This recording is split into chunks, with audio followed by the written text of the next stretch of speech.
They say the people who love you most will stand by your grave.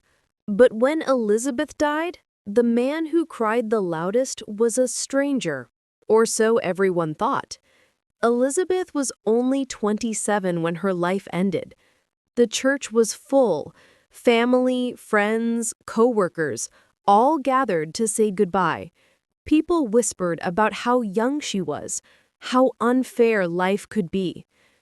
Then, in the middle of the choir song, a man none of them recognized walked in. His face looked pale, his eyes swollen, like someone who hadn't slept in days. He sat quietly at the very back, holding a single white rose. Murmurs spread. Who is he? When it was time to lower the coffin, the man suddenly stood.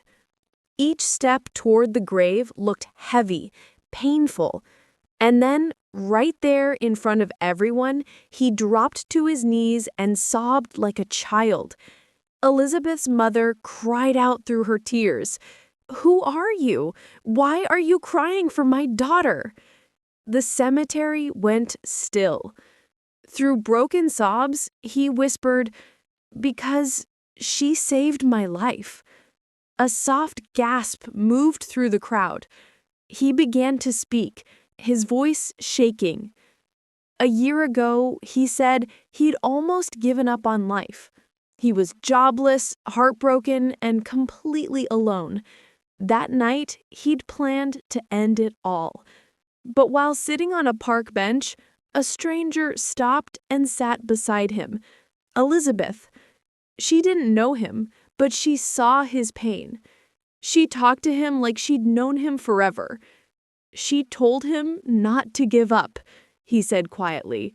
She said storms don't last forever, and that one day I'd smile again.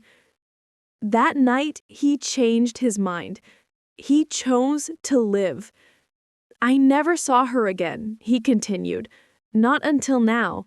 I didn't even know her name until I read her obituary in the newspaper. She was the stranger who saved me. Tears filled every eye around the grave.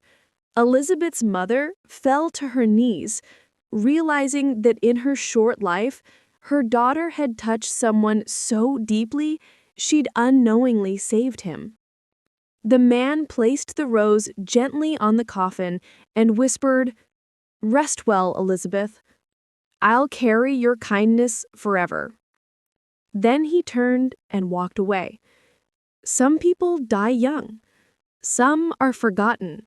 But some leave behind stories that live forever. Thank you for listening to this story. If it touched you, please share it, subscribe, and join me here on DLYN Stories. I'll be back with more stories that remind us of love, life, and the little miracles we sometimes forget. See you in the next story. Bye for now.